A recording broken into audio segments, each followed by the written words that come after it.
It's a world-class save.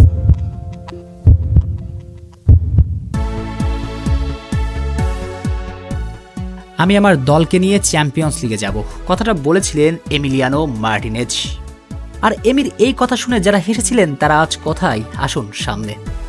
এমি তার কথা রেখেছেন, দল নিয়ে চ্যাম্পিয়ন্স লিগে গিয়েছেন, শুধু জানেনি চ্যাম্পিয়ন্স লিগে এখন তার দলকে রাজত্ব করাচ্ছেন। কত চন্দ্রভুক অমাবস্যা কেটে গেল, বুষ্টুমিটা আজও এলো না। 25 বছর অপেক্ষায় থাকার পরেও সুনীল গঙ্গোপাধ্যায়ের সঙ্গে এইভাবে কেউ কথা রাখল না। তবে সুনীল গঙ্গোপাধ্যায়ের সঙ্গে কেউ কথা না রাখতে পারলেও আর্জেন্টাইনরা ঠিকই কিন্তু তাদের ভক্তদের সঙ্গে কথা রাখেন, কথা রাখতে জানেন, হোক সেটা লিওনেল মেসি কিংবা এমিলিয়ানো মার্টিনেজ। চলুন ভূমিকা ছেড়ে গসিপে আসা যাক। আমরা আমাদের ভক্তদের নিরাশ করব না, এই দলটার উপর বিশ্বাস রাখুন। কাতারে বিশ্বকাপে ম্যাচ হারের পর আর্জেন্টাইন ক্যাপ্টেন লিওনেল মেসি এভাবেই ভক্তদেরকে কথা দিয়েছিলেন, বাকিটা ইতিহাস। নিজের সবটা নিংড়ে দিয়ে সর্বজয়ী মেসি ভক্তদেরকে দিয়া কথা রেখেছিলেন। এরপর আরেক আর্জেন্টাইন, যে কিনা দুর্বল একটা দল, যে দলটা 44 বছর যাবত চ্যাম্পিয়ন্স লিগে খেলার যোগ্যতায় অর্জন করতে পারেননি, শেষ দলটার সমর্থকদের তিনি বলেছিলেন, আমি আমার ক্লাব ভক্তদের আশ্বস্ত করছি যে আমি আমার দল নিয়ে চ্যাম্পিয়ন্স লিগে যাব।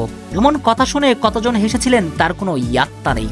যে দলটার পরাজয় নিত্যসঙ্গী, ইংলিশ লিগের জায়ান্ট দলগুলোর সঙ্গে লজ্জার পরাজয় এড়িয়ে যাওয়াই হয়ে যায় চ্যালেঞ্জিং, সেই দলটাই কিনা খেলবে চ্যাম্পিয়ন্স লিগ। হাস্যকর বই কি।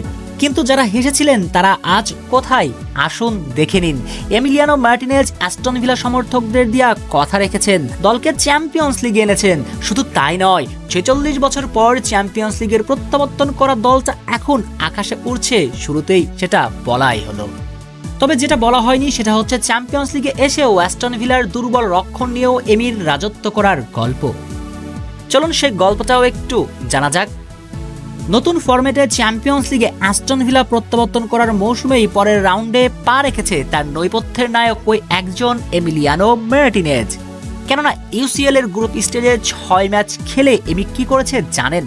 4টাতে রেখেছিলেন ক্লিন শিট, অসম্ভব রকমের সব সেভ করে দলকে নকআউট স্টেজে নিয়ে এসেছেন। এমনকি জুভেন্টাসের মতো দলের বিপক্ষেও রেখেছিলেন ক্লিন শিট। আর নকআউট স্টেজে এসেও এমি দুর্বার। শেষ ম্যাচে ক্লাব বুর্গের বিপক্ষে 3-1 গোলে অ্যাস্টন ভিলার জয়ের আড়ালের নায়ক এই আর্জেন্টাইন গোলকিপার। যদিও দুর্বল ডিফেন্সের ভুলে একটা গোল হজম করেছে, তার বিপরীতে তিনি সেভ করেছেন 2টি, যার মাঝে আবার একটা ইনসাইড দ্য বক্স, অর্থাৎ বক্সের মাঝে থেকে, যার মানে এমি এই 2টি সেভ না করলে শেষ হাসি হাসতেই পারত না অ্যাস্টন ভিলা। অর্থাৎ এমি অ্যাস্টন ভিলা ভক্তদের দিয়া কথা রাখছেন একেবারে লিওনেল মেসির মতো করে। সঙ্গে চ্যাম্পিয়ন্স লিগে এসেও রাজত্ব করছেন, অ্যাস্টন ভিলা সমর্থকদের স্বপ্ন দেখাচ্ছেন এমিলিয়ানো মার্টিনেজ। শেখ শ্রাবণ অনিক, টিম স্পোর্টস।